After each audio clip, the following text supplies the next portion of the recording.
Good morning, good morning, good morning, and happy Saturday. How are all of you wonderful people doing? I have an amazing guest today. She is a YouTuber and person that's a part of our community that I look up to, and I'm excited to have her on. Indigo Nili is here with us today. Let's go ahead and bring her over. Hey, everybody. Good morning. Thank you for being here. I really appreciate it. Yeah, thanks for having me. It is morning here. We're over on the West Coast, so it's early. The kids weren't even up, when I started this. So, Well, that's good. Looks like yeah, we've got some it is people good. in the chat already. Yeah, I want to see say all the hello to some of regulars. them. Yeah, we've got Joanne Hine. It looks like she's from your side. And Yep. Reese's Cluttered Kitchen. Love Risa. And we've got Choosing to Live, which is Karen Sue Burton. Good Good morning from morning. Cincinnati. That's not very far from us. Not far from me, I should say. It's about 2 hours from me. Let's see. So, what is this? I'm trying to click on this here. It's not showing me when I want to show things. So let's see. There we go. So Joanne says, good morning from Port Alberni, British Columbia, on Vancouver Island. That's pretty cool. That's not a whole. How far is that from you? I don't know my geography. Probably like 6 to 8 hours, I think. Oh, okay. I was thinking it was We're, like just, yeah. we're about 3 hours from Seattle, and then it's maybe it's Mm. more. It's been a long time since we did that trip once, but it's been a long time. It was when our oldest, who is now 18, was a baby. So Oh, goodness. yeah, Yeah. so it was a long time ago. So we've got Risa here. And Choosing to Live is Karen Sue Burton. Good morning. John Gugahan. Hello, John. And of course, Cindy is here. Cindy. And Jock.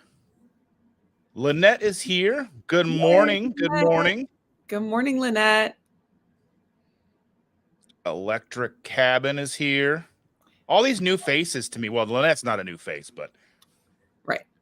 Yeah. No, I see a lot of our regulars from our Wednesday live streams that I do with Lindsay. So they're popping in, but I do see some new to me people as well. So it's fun getting everybody together.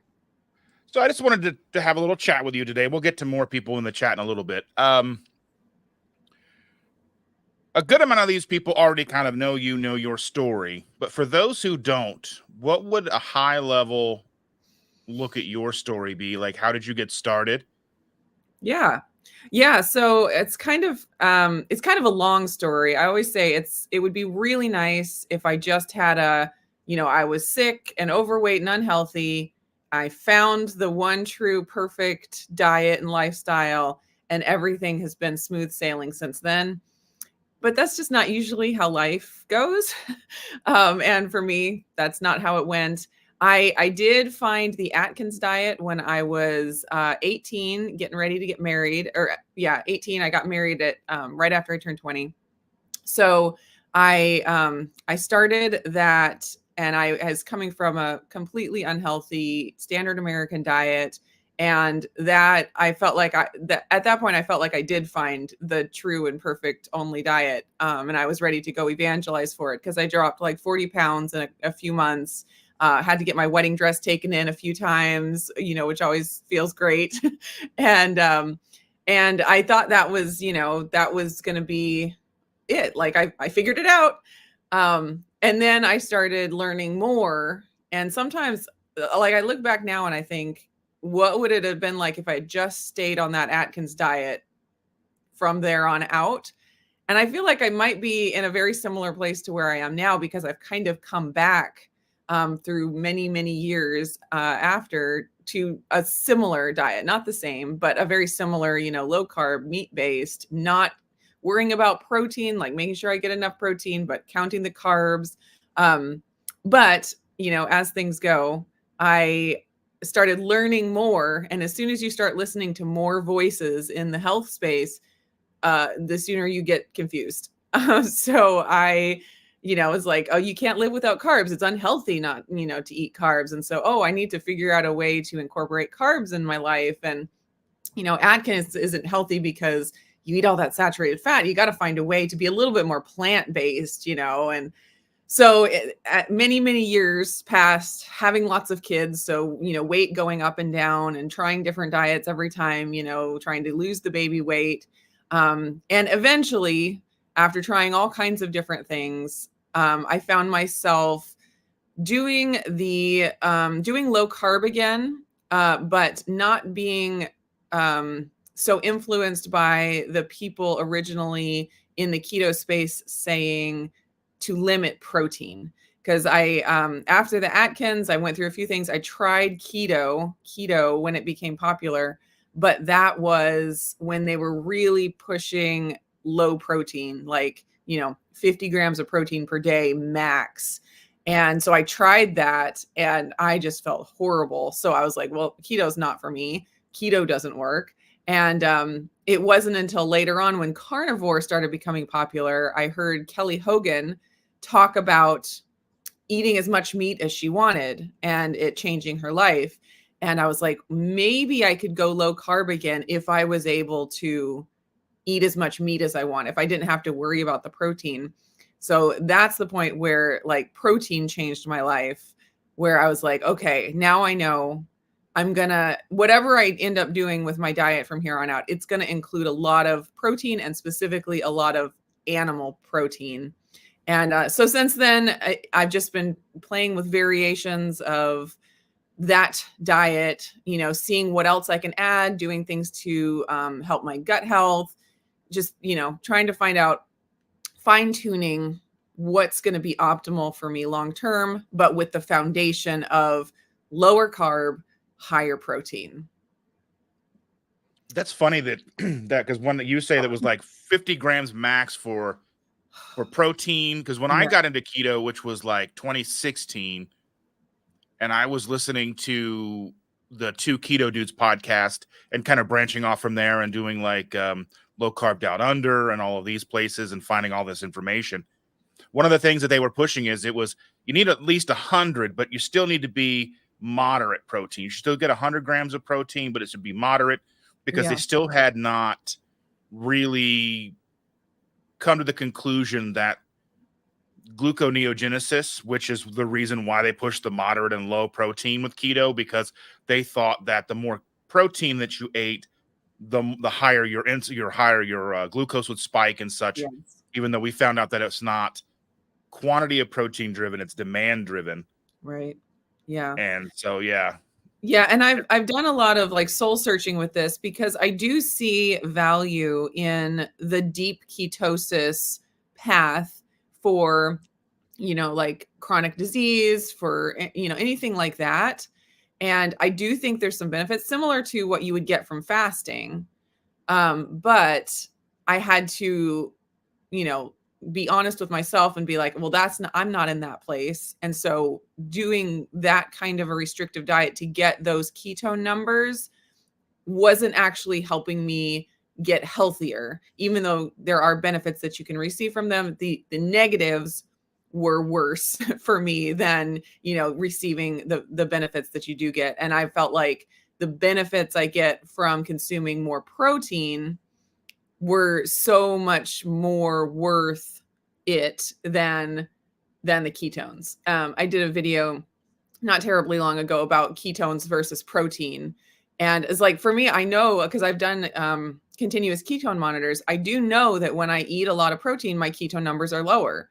And, some people say that's really important and you need to get your ketones higher, no matter, like, do whatever it takes to get them as high as possible. And then other people say the ketone number doesn't even matter and you're still in ketosis even when the ketone number is low. So there's all kinds of voices, saying all kinds of things. And I just had to kind of go through the experiment for myself and I saw the numbers, I saw how I felt, and realized that for me, those high ketone numbers aren't worth the work and the possible negatives of going low protein. And so it's like, I'm protein all the way, unless I come, get diagnosed with cancer or something. Then I see that as a very valid tool Same with fasting, very valid tool to do some healing in your body if you have that going on, but it's just not a tool that I need right now. Right. And I think that looking or chasing ketone numbers is kind of wasted on the majority of people.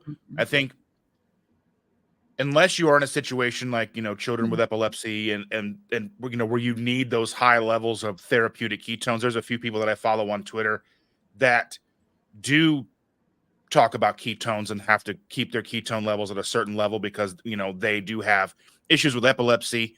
And, because people will say you shouldn't chase ketones. And she's like, well, in my case, I need to.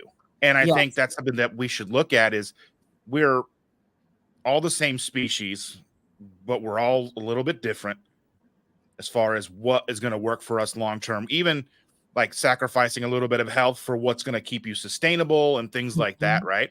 Mm-hmm. I think I lost my train of thought. I do think that it's very interesting. It's similar to like tracking your food, tracking your calories. I don't think that that's something I need to do every day for the rest of my life to stay on track, but it is a really good exercise for people to do just to have awareness. And I think blood sugar monitoring and ketone monitoring for however long, like a short period of time, is really informative. So I'm really glad that I did it for the time that I did, because now I have the tools. Like before, I didn't really know when I was in ketosis or not. I'm like, I think I should be in ketosis because of the way I'm eating, but I didn't have the numbers to show, how high those ketone levels were. And like, so with the experimenting I did, I know that I'm really slow to get into ketosis through fasting. And it explains why I have had so much trouble with fasting my whole life, basically, because like I was doing a 24-hour fast and I didn't even get into nutritional ketosis, by like hour 20, hour 21. Like I'm dying here. I'm not even producing the ketones and I'm starving. And I just know that about my body now, that it just doesn't click into that ketosis, like that fat burning, very quickly. But if I do something like a sardine fast or even like the keto chow fast that I did with a little higher fat, those got me into ketosis a lot faster. Like they gave me the higher ketone numbers a lot faster. And so now I know that if I do want to bump up my ketones for whatever reason, for the brain benefits or, kind of a periodic fasting mimicking type thing, now I have the tools to do that. But I don't test my ketones every day. Like it's just, I don't think that's necessary for me where I'm at, but I am thankful. And I do think it's a good exercise to just learn about your own body and just have that awareness.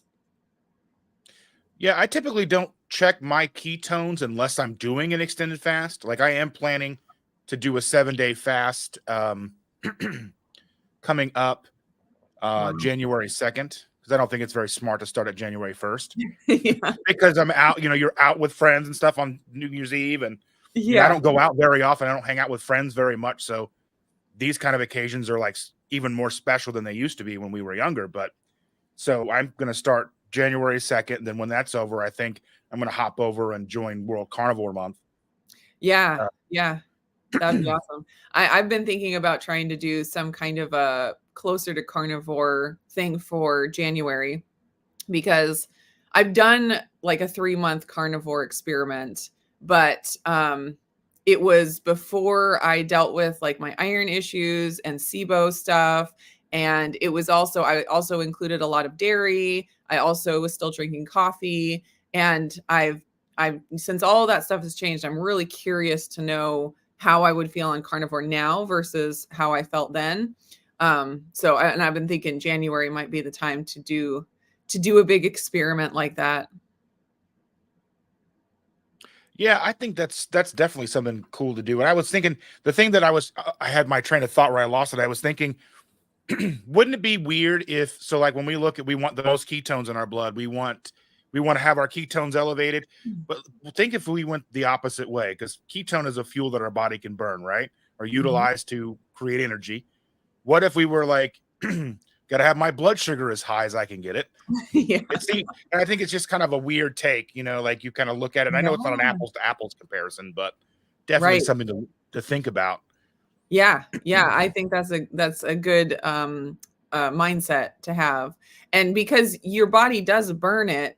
And so sometimes when you have these super high levels of ketones, it means your body's not actually using it. Like there's something causing you to not be super efficient.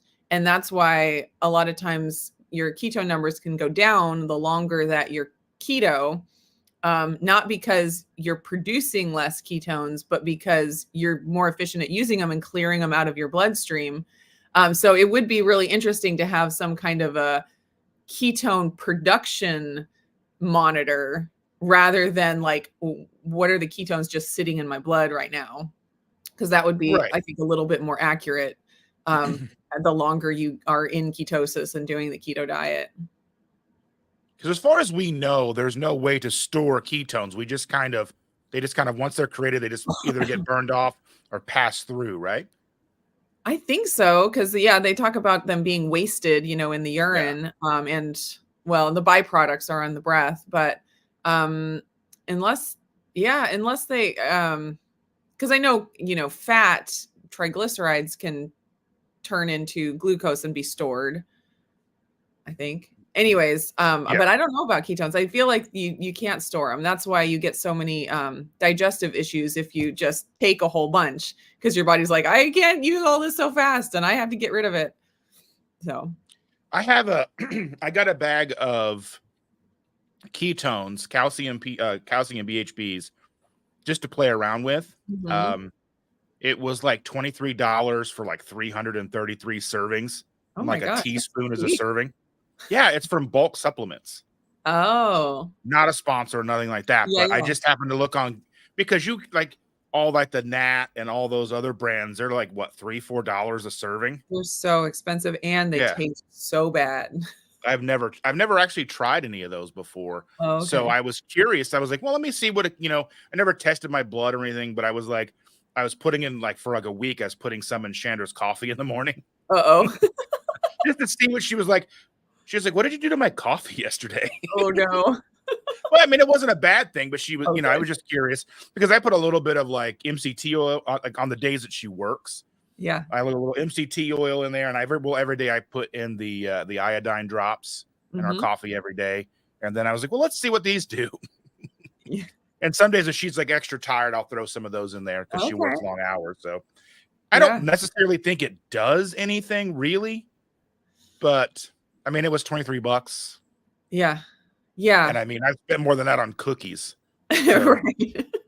Yeah, there's a couple different, like, kinds of ketones, and the BHB, when I've tried those, they give me such bad digestive issues that I don't really think that I have experienced how they make me feel, because I think I need to get used to them, like, on a regular basis, before I'd really know how they made me feel. Because I tried Dr. Boz's, ketones while I had the ketone monitor on. I was like, this is a great time to do it. But it just, sent me to the bathroom and I didn't see any rise in ketones at right. all. But I do think if I were to, slowly increase my dose, I would, but I wasn't dedicated enough to do that experiment because I think they taste just horrific. Like they try to make them taste better with flavorings and sweeteners, but like, just even the thought of it turns my stomach. I just think they're horrible. So, it Yeah. hasn't been worth it to me to really experiment anymore with it. Well, I got lucky that when I started, that was those were still kind of like they were starting to hit the market, I guess. Yeah. And people were selling them. Oh, if you want to get into ketosis quicker and faster, Yeah. drink this. And I'm like, I don't know. I mean, even when I didn't know anything, I was like, that probably is a scam. Yeah. Um, and I know that there are certain people who, because I think Dr. Boz pushes ketones to a certain Yeah. degree. I'm not exactly sure. I haven't really paid much attention to her as far as that aspect is concerned, but I've Yeah. seen her. And there's other influencers, keto influencers that have like drink ketones on their shirts and stuff. And I'm like, Right. well, you know, Yeah, and it's similar to like what we were talking about before with the ultra ketogenic diet where you lower the protein and super up the fat. It has a place. Like I do think that ketones and the supplements, they do have a place. Like people with Alzheimer's and epilepsy, sometimes if they can't get their body into those deep states of ketosis very easily through the diet, adding in those ketones can be really, really valuable. But again, it's one of those very targeted tools for very specific needs. And if you don't need those things, then they can just add a lot of noise. I do know that in Jonathan Shane's pre-workout, there's a little bit of BHB, and it's a small enough amount that it doesn't make the drink taste terrible.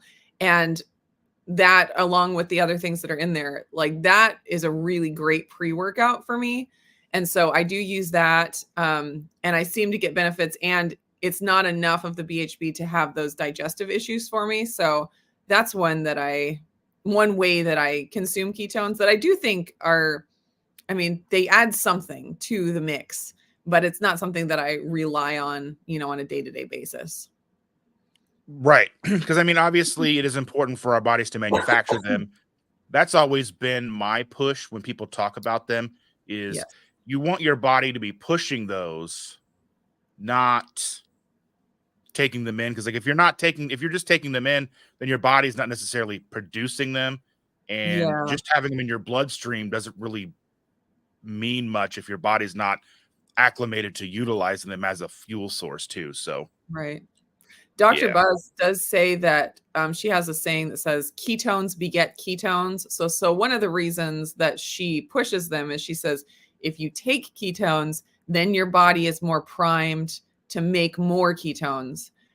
So that's one, side of the argument, but I've heard a lot of people say that that's not necessarily the case. So it's kind of hard to know. There's a lot of different opinions out there, but I think that's one of the reasons that she does push them a little bit and take them herself. I still think as far as our own nutrition goes, we knew more 300 years ago than we know now, even though then we didn't know anything. It's like we're having to relearn what we knew.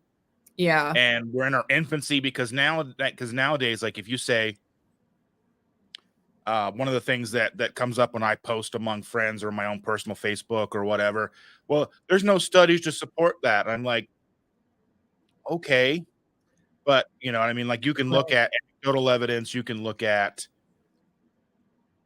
well, I could say anecdotal evidence is going to be more powerful to me over studies that are based on epidemiological information Mm, or studies or whatever over long right. periods of time. Because if you're trying to have somebody remember what they ate the entire year and give you an accurate, I ate 37 eggs. I Yeah. ate, you know what I mean? You're just not going to get it. Yes. And Yes. so, I Yeah. mean, that's even what Cindy said. Cindy said here that thing about ketones is Dr. Ovidia. Not only Mhm. do our brains need ketones, but our hearts do as well. Huh. Yeah. Yeah. I Yeah. wasn't aware of that. Yeah. Well, and that's the thing where it's like we don't really know how many ketones our hearts are getting or our brains are getting. We only know what's sitting in our blood. And so that's a difficult thing to me because like do we really need to get, 3-4 millimolar ketones in our blood to get those benefits, or can we just eat a low carb diet and get the ketones that we need for our heart and for our brain? Like how important is it to like push it so far to get these super high ketone numbers? It's something that I don't know, and I haven't been able to figure it out, but it seems like something that we should be able to know, but we can't unless we have that um ketone production monitor, which does not exist yet. So maybe someday. Like a ketone production monitor, ketone utilization monitors. Yeah. I mean, even the fact that we now have ketone or continuous ketone monitoring is Yeah. pretty It's fancy. crazy. Yeah. Because I think focusing And understanding, I think, for a lot of us that came into keto with a lot of health issues, me coming in really, really overweight, having a lot of issues on medications, all that, coming into this it is important. So obviously wanting to be in a ketogenic state as much as possible is beneficial there. Mhm. But then you have to wonder, as far as history is concerned and our ancestors are concerned, becoming metabolically flexible seems to be where we should want to be, Right. where we are able to bounce back and forth. So, if for some reason we do have glucose and our body's able to process that quickly, and if Right. we don't have glucose, our body's able to switch over and handle with ketones, and there's not really a like that stutter step where where we feel crappy. Like in the very beginning, starting keto, like in the first year or so, if I had too many vegetables, I would feel bad the next day. Yeah. Yeah. And where now I've been doing it over 7 years. Now I can eat, like on Thanksgiving, the next day I didn't even notice any difference. And I had Mm. pie and I had some macaroni and cheese along with my turkey and Brussels sprouts and such. Right. So I had stuff that was off plan, even though we really did plan for it because it's Thanksgiving. But the next day I didn't feel bad. Now, if I go overboard and have a lot of extra sweets, then yes. I almost feel worse now when I have keto treats. But Yeah. Yeah. because there's so much soluble and insoluble fiber that it just tears me up. Yeah, and all the sweeteners and stuff. Mhm. There was a point where I went gluten-free, and, that was, years ago, and I found I eventually got to the place where I was like, "I feel worse eating these gluten-free products than I do when I just eat the regular wheat ones." And it was because all of the, gums and the stabilizers and different flours and fibers and all this stuff. And I was like, oh, this is so silly. Not that the wheat stuff was ever good for me. I didn't feel good eating that, but I felt even worse replacing it with the concoctions, the gluten-free concoctions. I remember I had a job and the manager, she got diagnosed with celiac disease. Mm-hmm. So so the way she coped with that was eating large amounts of Butterfingers because Wow. Butterfingers were gluten free. Okay. That's And I one way was to do like, it. at the time, I'm like, okay, I didn't have that mindset yet, and I'm like, so now I think back and I'm like, I don't think you probably felt better.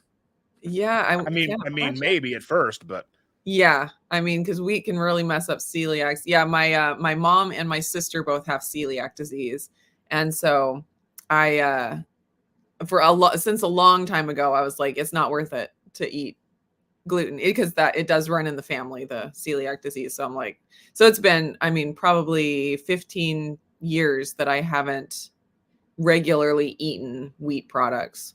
And I think I'm healthier for it, but then replacing with all the other stuff isn't always a net positive. right.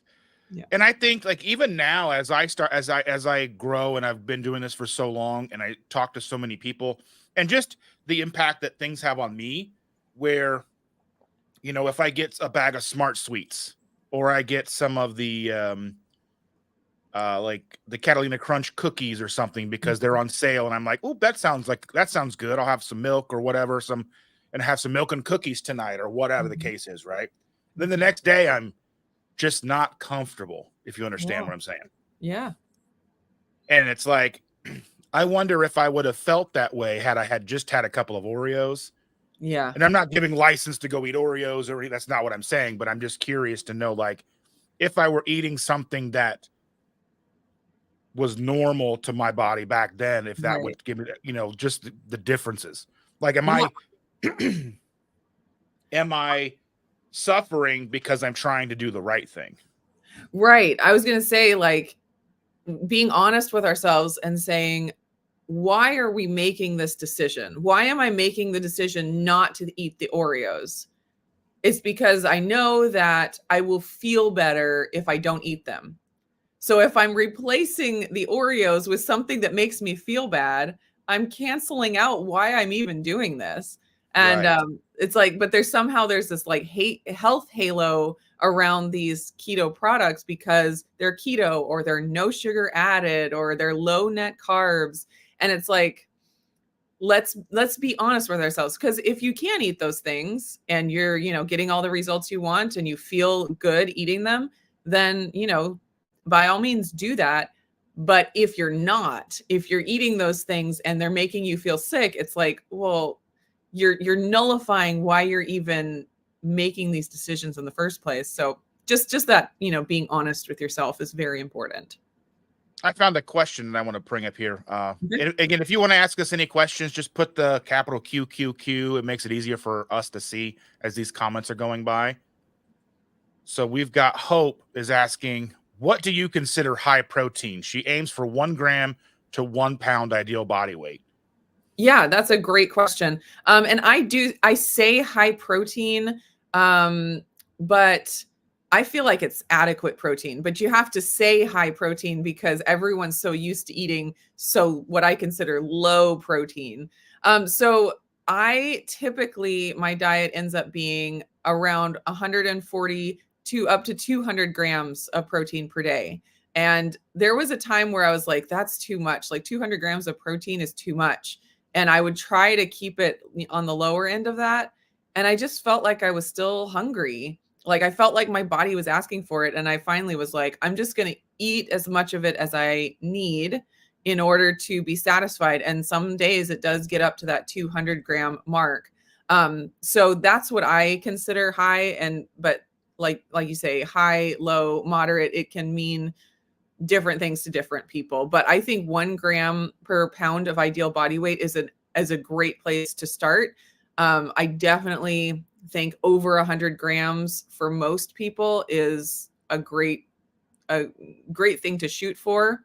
But then for me, it was just like, I'm just going to eat as much as my body is asking for, as long as I'm keeping, the rest of my diet healthy, low carb, moderate on the fat, getting enough fat. I can listen to my body and let it dictate how much protein I eat. And it does end up being, anywhere from 140 to 200 grams, depending on the day. Yeah, I think shooting for at least 100. And again, we're not medical professionals. This is not medical advice, but I would say shooting for 100 is a good place to start, which I was totally surprised. I never thought about this, but for the granddaughter, her age, they say the recommended amount of protein for her is 18 grams a day.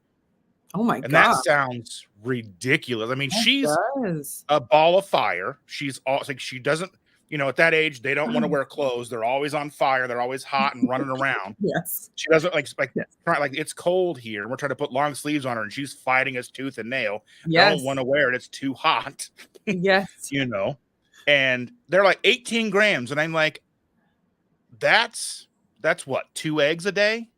Yeah. So I Give or do take? know, I was listening to somebody, probably on the Optimal Protein podcast, talking about how kids, their muscle protein synthesis gets triggered with way less protein than we need as we get older. So I do think that kids can get away with lower protein when they're younger because their hormones are like taking over, and they can have that triggered with a very low amount of protein.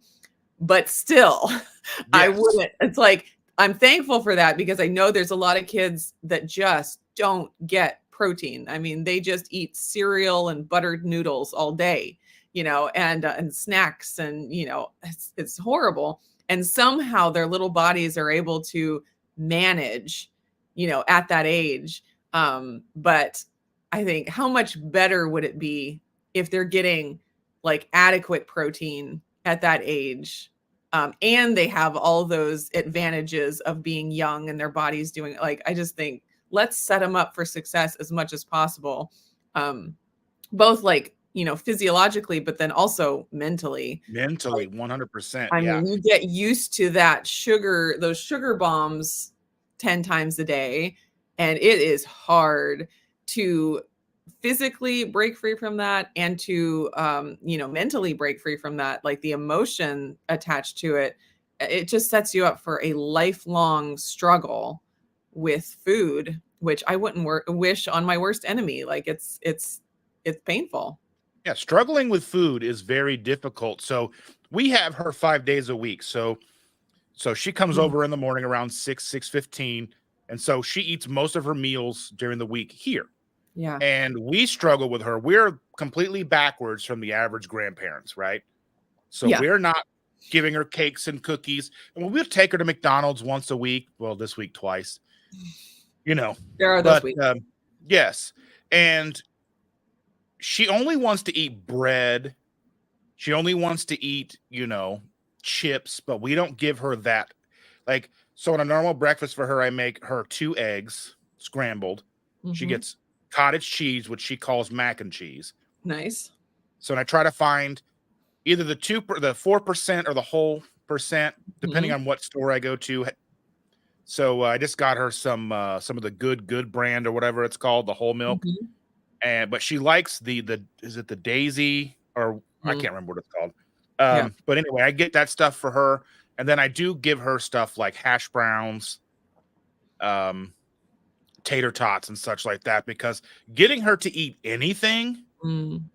is a struggle. We have to bargain.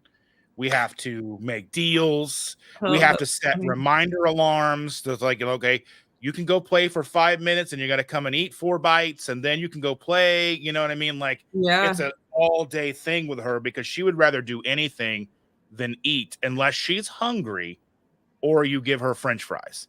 Right. Yes. We don't want Yes. to just give her French fries, but we don't want her to starve to death either. Right. Yeah. That is tricky. And Yeah. as far as like the tater tots and the hash browns, I am of the opinion that kids don't necessarily have to be keto. Right. Like, I think potatoes are a whole food that can be part of a healthy, diet. My kids eat potatoes. They make their own French fries in the air fryer. So they'll spray them with avocado oil and fry them up. They love that.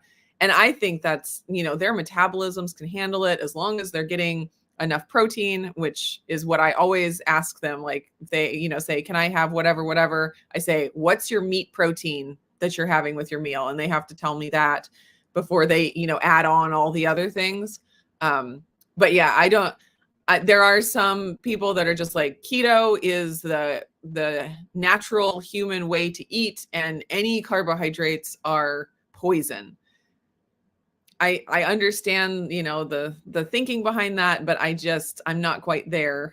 I think if your body is healthy, you should be able to, have a little bit of potato or some vegetables, or some fruit, and it not, completely level you. If it Yeah. does, it's like, yeah, don't eat it, of course, if it makes you feel bad, but also recognize there's probably some kind of an issue going on that's causing that. And that's not ideal. Right. And that's the thing that we shoot for her. We want to make sure she's making the best choices. And she's 5 and she won't. Mhm, But like, even if we do give her candy, I will get the Smart Sweet Suckers. They're mhm. less sugar Yes. and she seems to like them, so that's okay. So I don't want to give her all this sugar because I posted something the other day that the average kid in America by the time they're 8 has had more sugar than people 200 years ago did their entire life. That's crazy. That is very crazy. Yeah.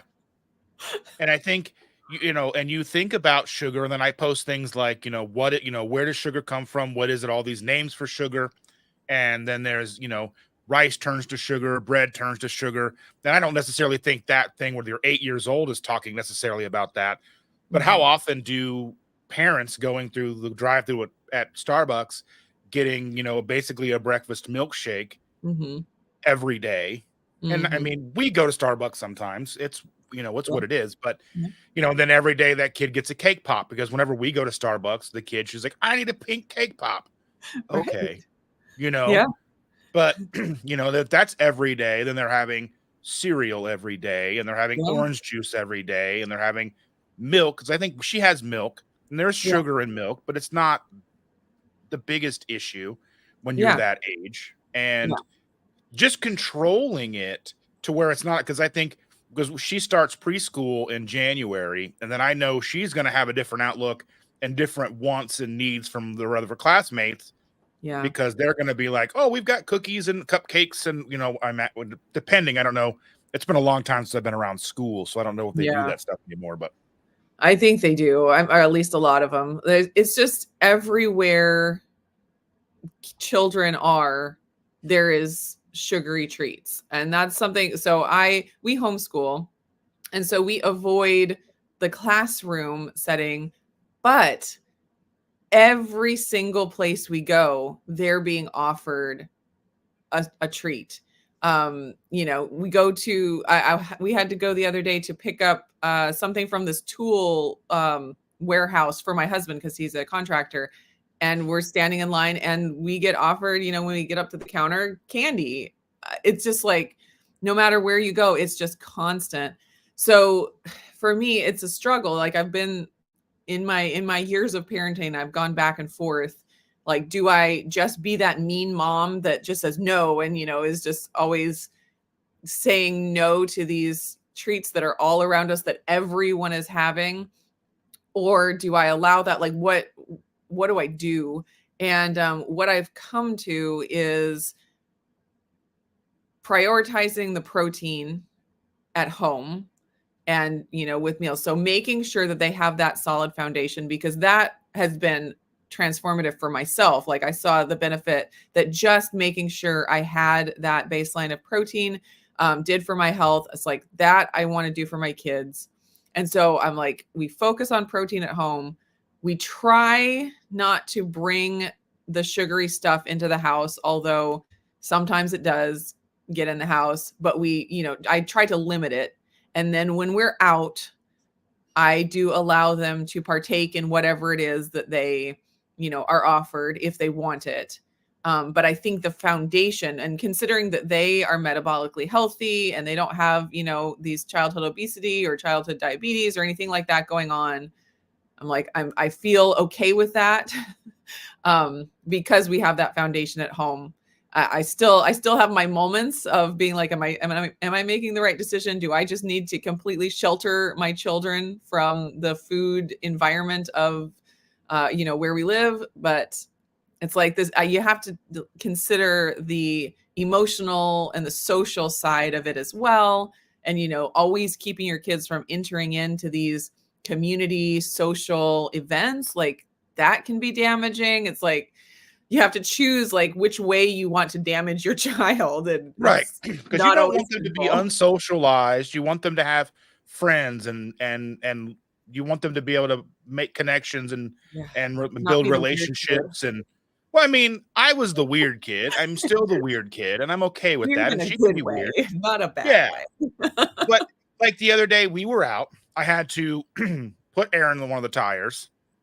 So I stopped at the gas station to put air in one of the tires because it was low, because our temperatures have been up and down and up and down and all that fun stuff. And so she was like, can we go in and get candy? And I'm like, no, you're going to get McDonald's. And then so we go to the post office, and the post office always gives her a piece of candy. Yep.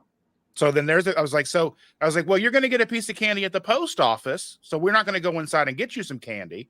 I'm like, so it's like, and I don't even know how she knew the post office had candy, because she went in with me one day and she goes, can I get a piece of candy here? And I'm like, it's the post office. They don't have candy. Goes, yes, they do. And I'm like, what? And she's like, can I have candy? And here comes the bucket. And I'm like, no, I didn't even know that. It's everywhere.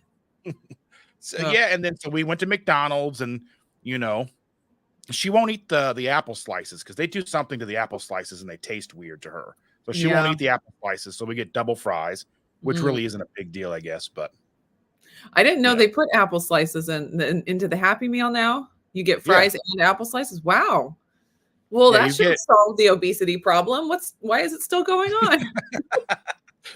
Yeah, I mean, but they taste weird. So I don't know. They spray them because they come and they're not brown. Exactly. So you got to put something on them. Yeah. So it's funny. I saw something in here that I was going to highlight here. Let's see. Danny said it's good morning, but it's late. And Cindy chimed in and said, well, Danny, no one wants to go live at 4:30 a.m. No, thank you. And a good friend of mine, Jen, she says, good morning, Neely. I'm so thankful for your recipes. Your next level butter bread is a staple in my house. Oh, thank you. I'm so glad you like it.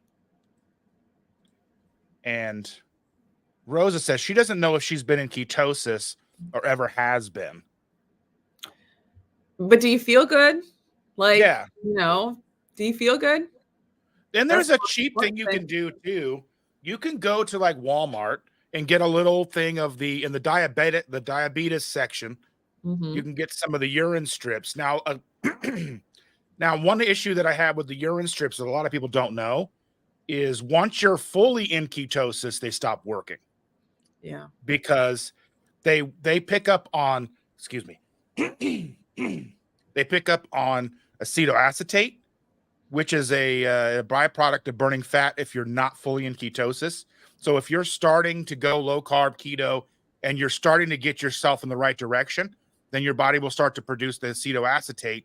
And that's what those strips pick up on. And then once you keep going and your body starts producing the beta hydroxybutyrate, it doesn't pick that up anymore.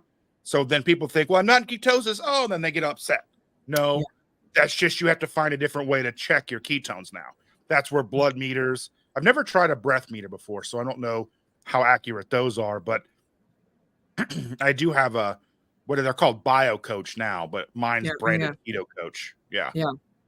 Yeah. I have a breath meter, the one by Ketogenic Girl, and it actually is measuring something different. So you have urine ketones, you have blood ketones, and you have the breath ketones, and they're all different. It's not like you're measuring the same thing.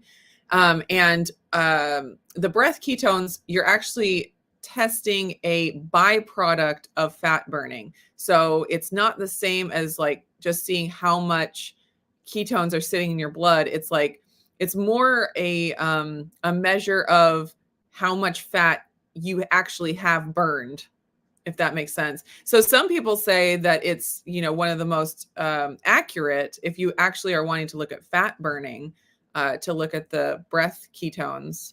But the urine ketones, it's like, that's the waste, that's the spillover. So you only get a huge amount of that when your body is not used to using ketones. And that's like right at the beginning as you're making the transition. So it can be really motivational for, when you're first getting started to see those little strips turn purple. But after a pretty short amount of time, they just are unhelpful. And I find that, I remember, back in the days when I would do that and I didn't really know all the nuance about it. And in myself, and I'd see other people where they'd, not be getting those purple strips, and they would go more extreme and more, oh, I need to cut down my protein more. I need to, reduce my calories more, like all these things to try to get this purple strip. And then it just sends people into like a binge and purge type cycle where it's like, oh, I have to do all this extreme stuff to get this thing to turn a color. And then you can only do that for so long before your body just, takes over. It's like, no, I'm going to eat because I am starving. And then there's the shame. And so there's this whole cycle.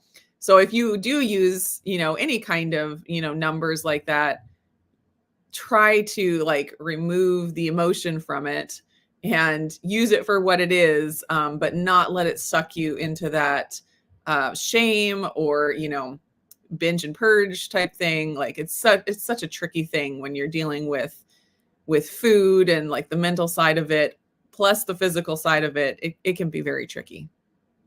Yeah, it's just like the scale. We have to utilize it as a tool to understand where we are, look at our progress, but we can't depend on it every day, or we can't get our self-worth from that. We can't get our self-worth from a number on a scale. We can't derive our self-worth from a number on a meter or that kind of thing, because those are only pinpoints of information to utilize or to look at the big picture. So, if you are looking at your ketones, well, I can never get my ketones above a 0.2, but you've lost 58 pounds in like 6 months. Yeah. So what? point 2 is exactly where you probably need to be then. Yeah. And, Yeah. you're doing what you need to do. And I Yeah. think that's where, things like this with community like this and people who have been around the block and have been doing this for a long time can step in and say, you shouldn't probably be at 1.0 all the time. Mm. You shouldn't be losing 10 pounds a week. There's just, there, you have to look at things realistically and and sustainably. So like I said, I don't check my ketones unless I'm doing extended fast. And really that's just out of my own curiosity. Yeah. It's kind of fun to see them go high like that. Yeah. Like you get up in the morning and you check it, it's like 5.6. Like, yeah. What will it be tomorrow? Yeah. But to me, I don't gauge anything by that, Yeah. Yeah. You got to go on what you feel. Yeah. There was a lot of years where I was trying to use data and like information from gurus to inform what I did with my body. And that's a great place to start. Like sometimes we don't know what we need. And so we're like, oh, let me try what this person says, or let me, check my numbers. But it got to the point where I was like, they're telling me that my body should have this reaction to what I'm doing, but I'm experiencing something different. And my experience needs to have priority to me. I can't just continue to blindly follow what these people are saying if my experience is not lining up with what, they say should happen. And so I started giving my body a little bit more respect, listening more to it and letting, because it was just like, no, I have to keep doing this because they say that that's the best thing to do. But then my body's over here like, no, you're feeling terrible. You're not doing well. And so I had to be like, okay, I need to actually let how I feel have influence on, how I make my decisions or what I do, and not give that place to only the people outside, the smart people outside of me. And that was very transformative. So, but it's balance. The thing. Yeah, that's the thing is I've learned through this 8-year journey of mine how to listen to my body. Yeah. I think because if you remove all of these things or, all of the stuff from your daily lifestyle, all your you get into ketosis, you start living better, you start living cleaner, you start feeling better, and you start realizing, I noticed that there was pain that I dealt with every day that I didn't realize was there.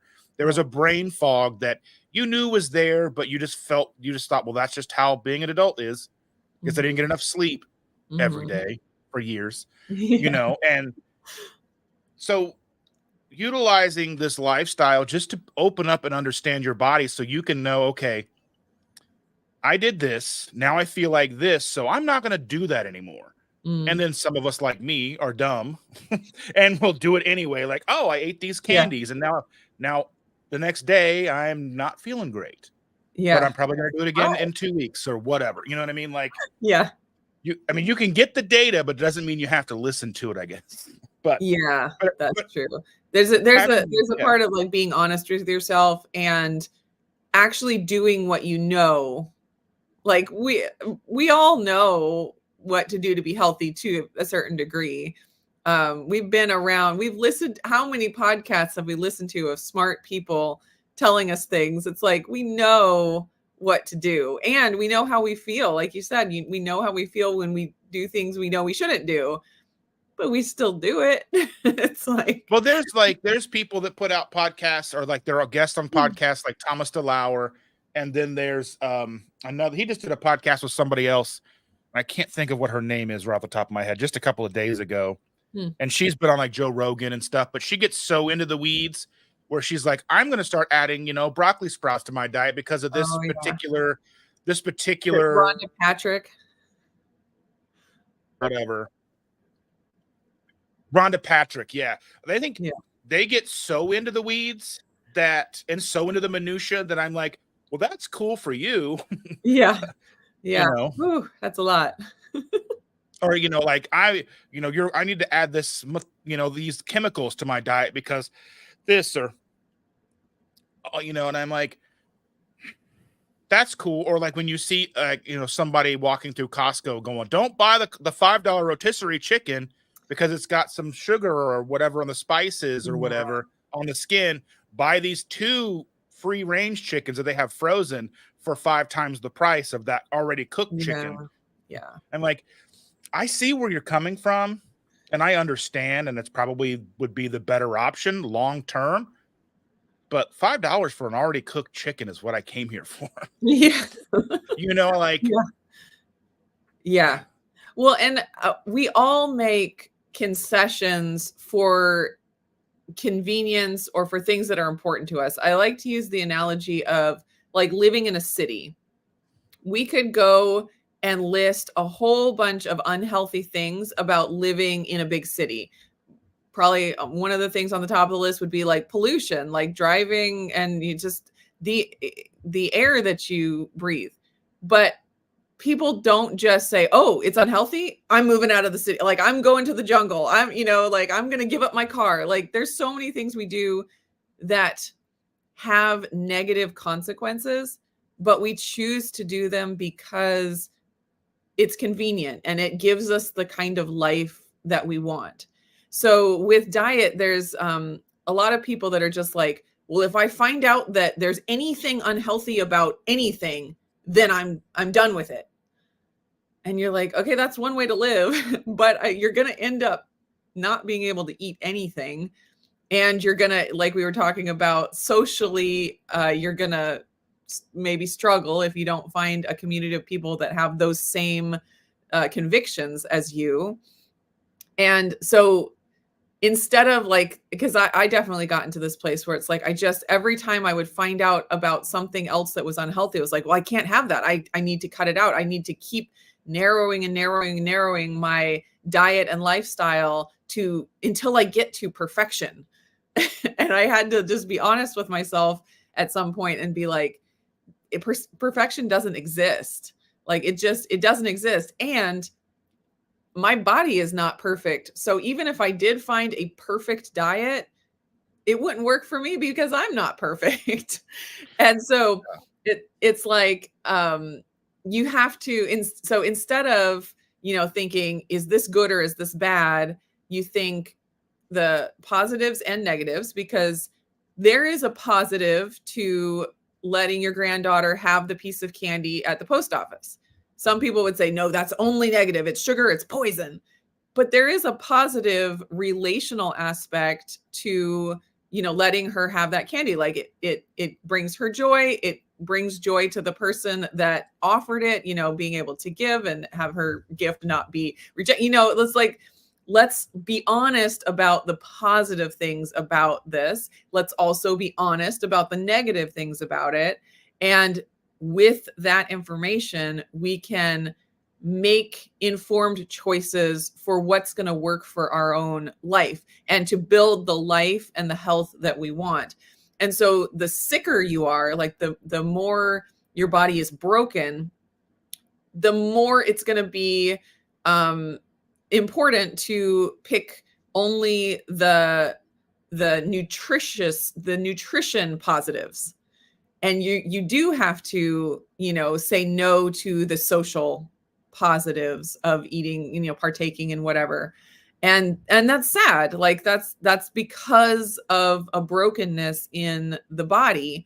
But so we just have to be aware of where our own health is, and then being honest with ourselves about the positives and negatives, and deciding if that's something you want to have in your life or not. Like it all comes down to our own desires for the kind of life and the kind of health that we want. And it's not as simple as yes food and no food. Yeah, I mean, you have to look at things like, okay, so if I didn't give her that piece of candy that was offered to her at the post office, then I would be dealing with a meltdown. And then people could say, well, your child should know better. Like, she's 5. They're going to melt down.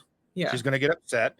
It's like you have to, and I mean, there's that relationship to, you're building a relationship. Like, I have very limited memories of my grandfather, as he passed away Mhm. around between being 4 and 5. But I still have some glimpse memories, of him giving me certs, if anybody remembers those. Yeah. Um, Yes. so I remember that. And that, that's a piece of candy. I remember him.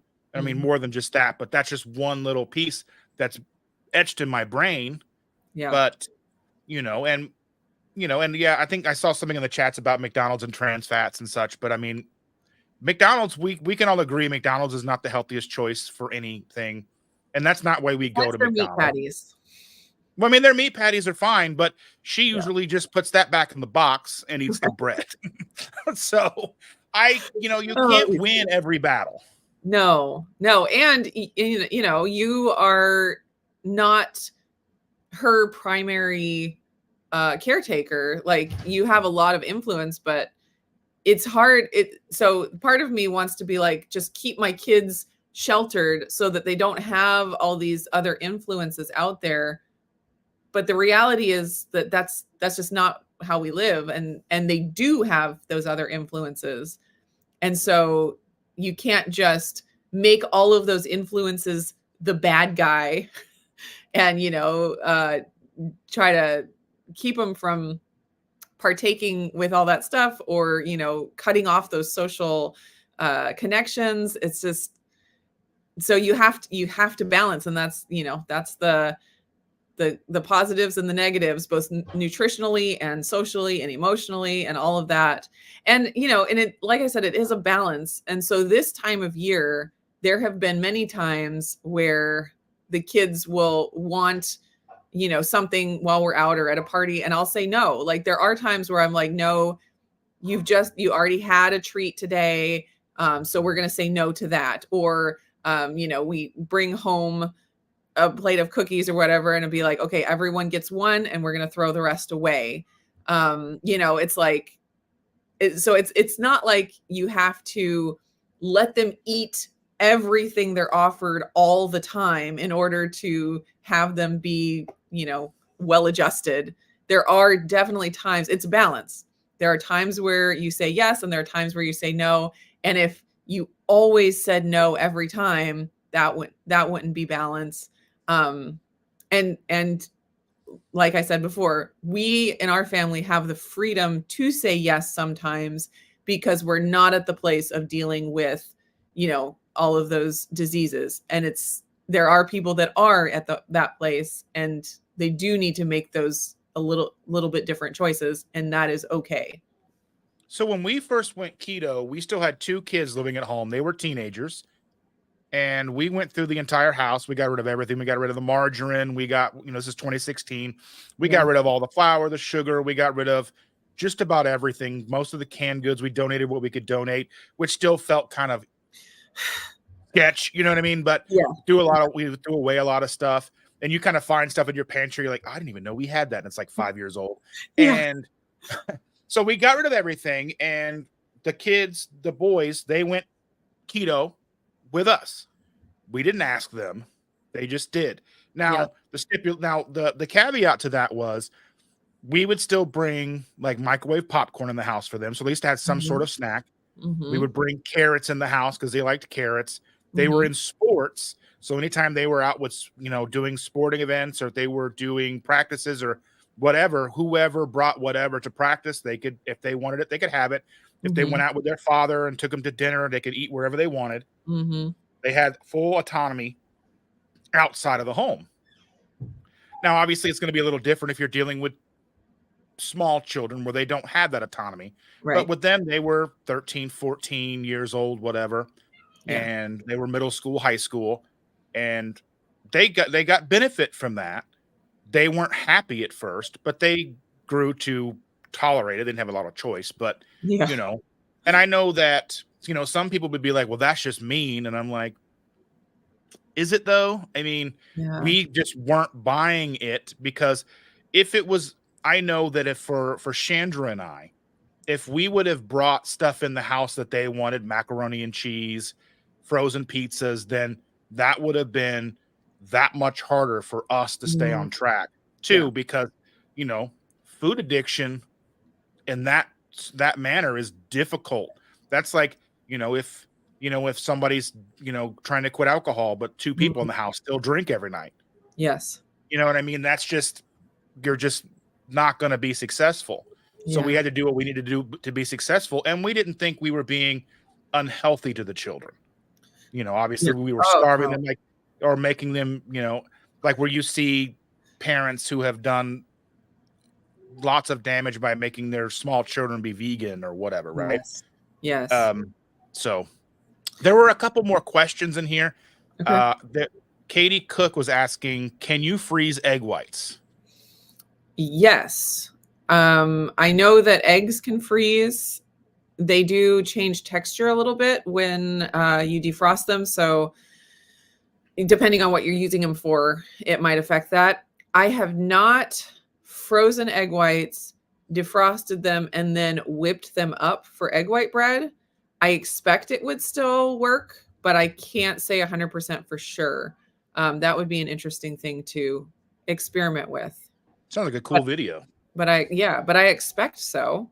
As long as they don't get cooked, like as soon as the protein gets denatured and the egg white is cooked, it won't whip up, the same way.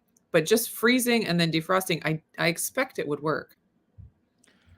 And then there's another question here asking, any tips for using Keto Chow liquid mineral products? I don't know if you have any experience. I have some. I just haven't used them yet.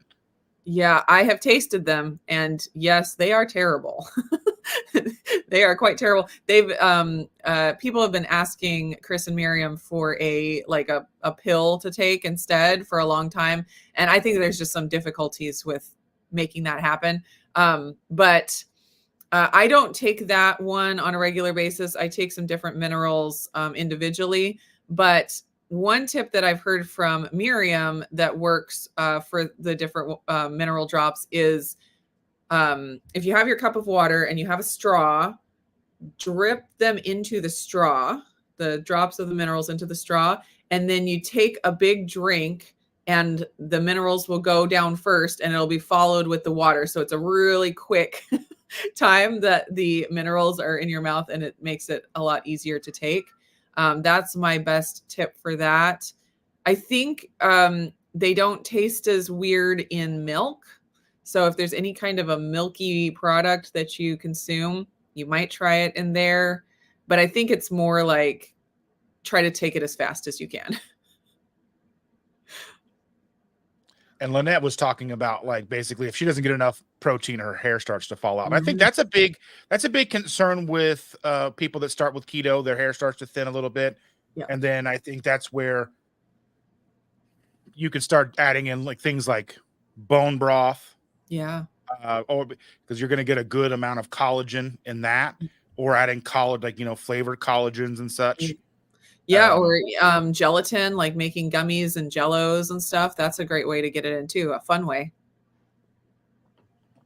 Yeah, and then she had another important thing to say here, and I think that this is something that I have noticed with certain times and places. And so she says, I feel if you restrict your kids completely, they will start to sneak things and rebel at some point. Yeah. Yes. I mean, you don't want to deprive your child. Yeah, because there's a relationship there. And as much as like we want to just be a dictator and be like, no, this is how it's going to be. Like there is a relationship that you have to nurture. And the sneaking food thing, especially starting at a young age where there's shame about like, they're going to be upset if they know that I'm eating this. It's that happens so quickly when there's, restriction, and it's just like, and I don't have a great answer for it because it's just a hard thing, because we live in a society where if you eat the normal accepted diet, chances are you're going to be unhealthy. So I feel like I have to restrict to a degree. And so that does trigger that need to hide and to sneak and to feel shame. And I don't have a good answer because I don't think it's the right choice to just say, because that's a problem, therefore just eat whatever so that you don't have shame and you don't hide. If you just eat whatever in this environment, it's bad news. So it's, again, it's like, choose which way you want to mess up your kid. Well, It's it's like like the two shame is bad one of those things choices. that shame follows you for so long. That's such a hard one to break, because I had that more later in life. I had the shame of eating food and eating enough Mm, food, or I ate a lot of times all by myself, and you know, because times where you have certain friends that look at like the amount of food you can eat, and they like champion that, go eat, go to yeah. buffets and such, you know what I Yeah. mean? And That's more with men I've seen. It's like, yeah. that's a manly thing to be able to eat a lot. But the weird thing is I grew up having that buffet mentality from my mom and Oh. my aunt. They would go to the buffets together. They were both big Mm. women, but that was a thing. Like, we would go to the buffets. Yeah. Yeah. I like what Jason said. We live in a society where eating real food is considered a diet and everything is completely backwards. I totally agree. Like, we're the weird ones for, feeding our kids fresh eggs and milk and steak. And like, that's Right. a diet. That's weird. Like, that seems normal. I have a super chat here from my friend Brian, Hi, Brian. $5 Canadian. He says metal music is a bad influence and should therefore be definitely allowed for kids. I agree 100%. Yeah. Yeah. My husband likes to listen to some of that every once in a while. And we don't shelter our kids from music. They have a Well, he wide and I variety of we music they we listen to. do a pod or a live stream every Thursday with these gentlemen called the Rock and Roll Rowdies, and they Nice. were roadies, tour managers, tour accountants, and such for some of the biggest bands in the 70s and 80s. Like Wow. everybody, yeah. So we get a chance to talk to them. So that's where that all comes from. Nice. But Very thank you for that Canadian $5, which I think is like what, 50 cents in American. cool. I don't know how. I'm teasing because he's a Canadian by way of Scotland. He's a good Excellent. dude. Thank you, Brian. But yeah, so yeah, it's just you have to be. It's like with yourself. We've talked about this already. You know, is the rotisserie chicken going to be that big of a downfall to you Right. versus the two, the organic, free range, pampered chickens or whatever? If I had access to a farm, there's no way that I'm ever going to have my own farm. Never, unless I'm paying someone to take care of it, because I'm just not the farming type. I commend you like crazy because you do so much. You run a very successful YouTube channel. You're raising 5 children, homeschooling, what, 4 of them, Yes. dealing with a husband and a Yeah. farm. And you have chickens, dogs, some of the cutest dogs, Yeah. and then all the fun stuff that goes with all of that. And Yeah. you're able to do that. And I'm like, I didn't even get to the dishes yesterday. So, I mean, Oh yeah, it's a lot. And I keep thinking that this next season of life it'll slow down. It just doesn't seem to happen. So just keep on doing it one day at a time. so what's on the horizon for 2024 for you and your farm and kids? Anything new, or is it going to be more of the same? Definitely more of the same. I find with farm life, you have to get used to just more of the same. It's like you get animals and it's like you just have to take care of them. You can't take a break. So more of the same. I just trying to so with my YouTube channel, I've always said you get what you get and you don't throw a fit because it can't be my hi Lindsay. She's It, silly. yeah. You can't I can't have it be like my everything. Like I have so many other priorities above my YouTube channel that it's like I fit it in. Like it has to fit in the cracks of, where I have time. And so as much as I would love to sit down and have like a year plan, like this is what I'm going to focus on for the year. And this, I'm going to go this direction and do all of these things. I just don't have the capability of doing that. And so it will continue to be wherever it fits, like taking videos of what I'm doing because I don't have time to do something different to take a video of, and just bringing people along on my journey, trying to figure everything out and bumble through all of this, nutrition stuff and food stuff and feeding children and feeding myself. And if anyone wants to come along on that journey, feel free, but I make no guarantees of anything that I will do or not do. It's just what it is what it is. And you had mentioned the other day on your live with Lindsay that about the lack of review videos from Chandra and I was telling her about that. Yeah. She's like, well, why don't we? And I was like, well, we kind of ran out of stuff to review. Yeah. Now things do come along, but I mean, compelling things to review where, right. I mean, there's always something new coming out that we could review, but yeah, we do kind of run out of stuff. Yeah. And then a lot of times it's like, I don't want to spend the money and spend the, digestion on this stuff because I know already it's going to be bad. All the grocery store keto stuff. It's like, ugh. Well, and the fact that it was funny because what's prompted that conversation was that Chris had heard that Chandra liked the new peppermint. It's pretty exciting. Yeah, it's pretty. It was like, she was like, yes. She was like, and I was like, it's a seasonal one. And she's like, you gotta stock up. Yeah, I gotta buy some. Yeah. Yeah. I probably should get off here pretty soon. The kids are stirring and, like I said, busy. Got to do the same thing every day with these animals and these children. And there you go. No days off with a farm and all those children. Yeah. But I appreciate you very much for taking the time out of your very busy schedule, getting up early to talk with me. Yeah, it's super fun. I appreciate it very much. And thanks everybody for coming and joining and chatting. We didn't get a chance to get to everybody or most of everybody, but you so wonderful chatting amongst yourselves and putting so much wonderful things in the chats for everybody and talking people through things and getting the stuff that we couldn't. And I do appreciate that very much. And without you, we wouldn't be doing what we're doing. So thank you so very much. And I'll see you next Saturday. Next Saturday, I have Steve from Serious Keto on. Fun. I'm excited to talk to him because I don't know him at all. So I'm excited. I don't get much interaction. Yeah. Hopefully that'll be a fun interview. And I'll see you guys who get up early in the morning tomorrow for my coffee talk. Nice. Bye, everybody. Bye, everybody.